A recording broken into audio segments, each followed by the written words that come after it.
good afternoon, Mr. Smith.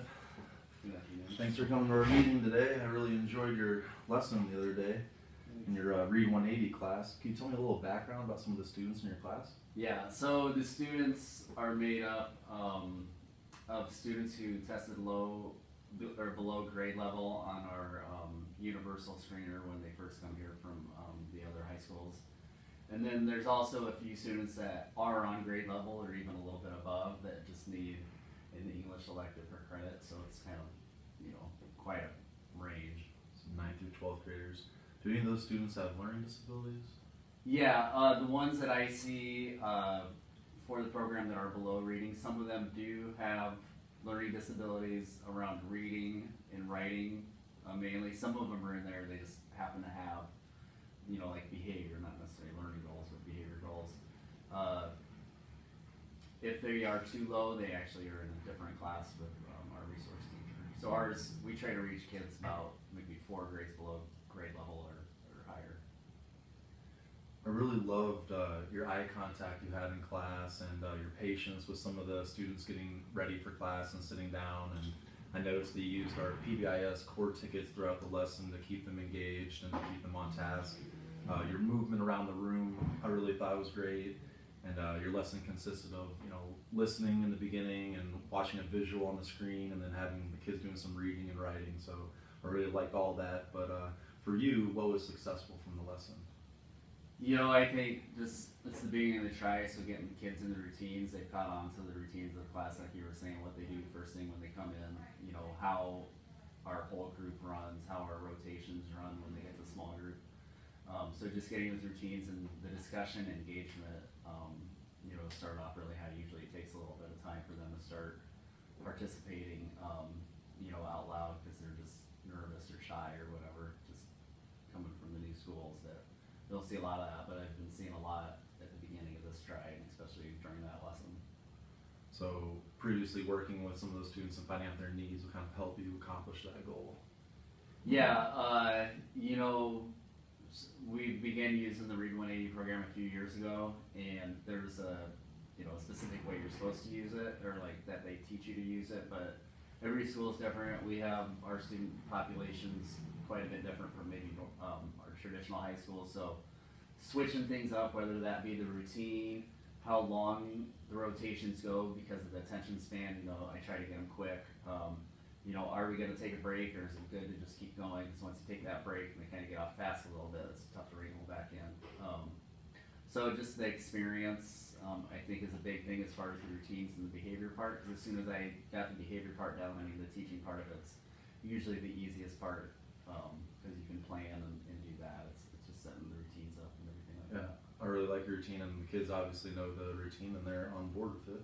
I see you brought an article or an artifact from your lesson. Would you share a little bit about that? Yeah, so the way that I finally, after some trial and error, what kind of works best for our students, because we do have a pretty transient population that come and go and move, and the attendance isn't always the best, so you always have to think about that as far as handing out work, so I've tried to do a lot more with Google Classroom.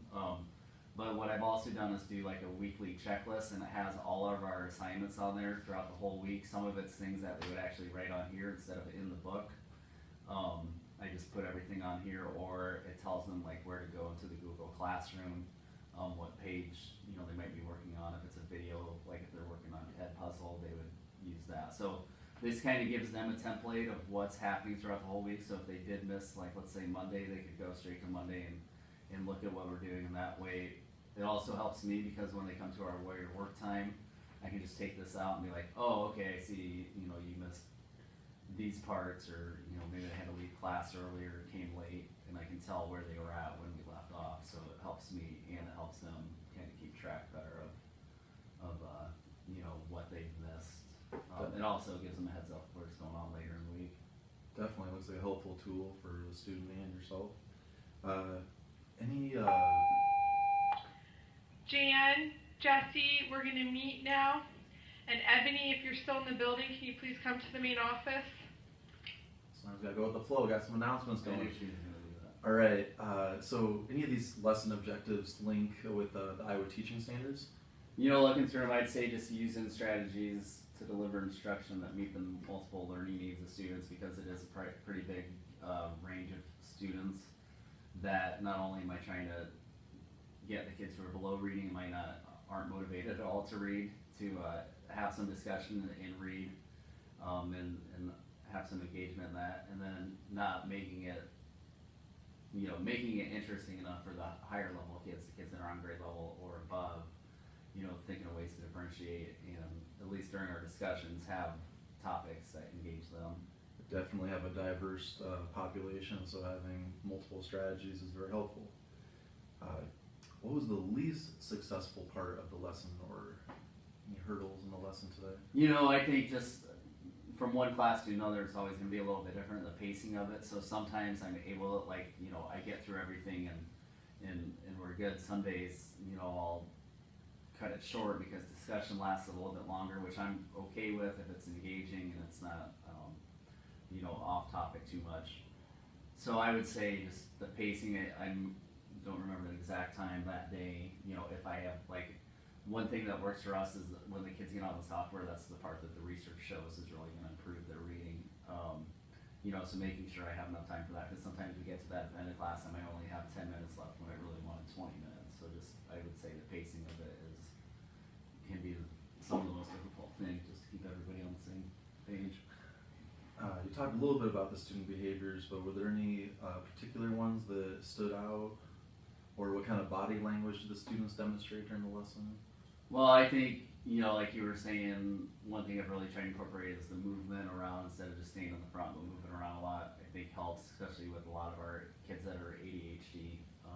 Just that close proximity really helps.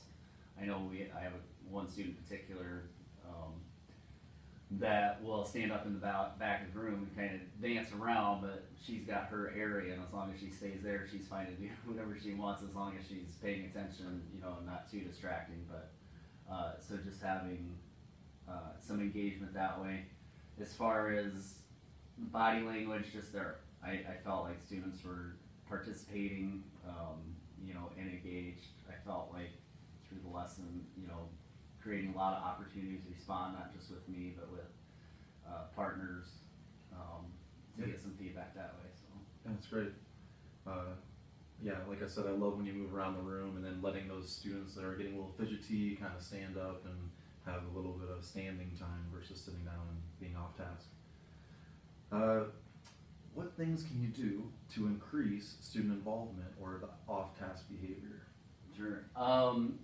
Continue. I think the biggest part is that you have an expectation and you follow through, like you're really consistent on it. So because this is the beginning of the trying, they're trying to, they're getting used to routines and testing boundaries and things like that. When they cross the line, you need to redirect and explain your expectations. And usually it's been pretty positive. It seems to be a pretty good group as far as that goes. So I think the consistency for the off-task behavior, and just trying to create that relationship with them, so when they do have a rough day, you're not having to send them out of class. You can actually kind of turn it around and keep them in class, because that's probably the most important part. Having those strong relationships is very important. I can see that you care about that with the students and they respond to you. What was surprising or exciting about the lesson, and you might replicate that in your future lessons? Well, I think just how the engagement part, I think, like I was saying before, this try started off pretty good. We got our routines in place. Been able to get through things on the checklist. We've been having really good discussions, and I guess that's the surprising, or not really surprising, but the exciting part of it would be that they're starting to think of things that I don't think about before the lesson. That they might mention this, they might mention that, but they've actually gone a level deeper, some of them, and mentioned things I was like, oh yeah, I didn't even think about that. So they're kind of making me think as well, which is the exciting part when they kind of teach you as well. Right. Yes, I very much agree. So moving forward here in the future, do you have some goals that we can maybe work towards, or do you have any goals for yourself to achieve? Just continue, professional development. I know, we've been talking about how to reach those struggling readers, different strategies, different interventions that we can give to our kids, that aren't in my class but might be in some other classes. And then just, that collaboration with staff vision and goals for our school, including the behavior and academic expectations for everyone.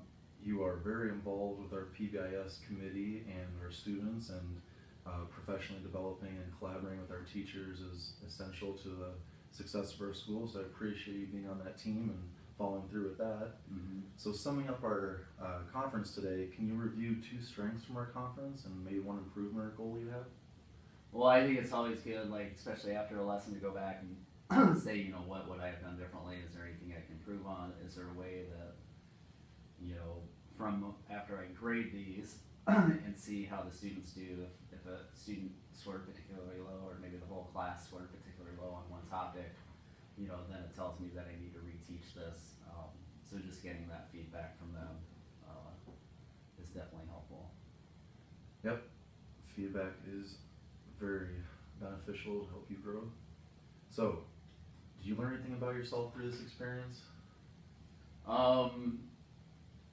I guess just that, like, you know, I think teachers in themselves are always kind of hard on themselves, like, oh, I need to do better at this, I need to do better at that, but sometimes you're able to step back, like in this case, and take a breath and say, hey, you know, might be actually doing a pretty good job, and, you know, keep it going, you know, don't relax, but like, you know, it's a positive and not like a negative, like, oh, you know, because you just question yourself all the time, but,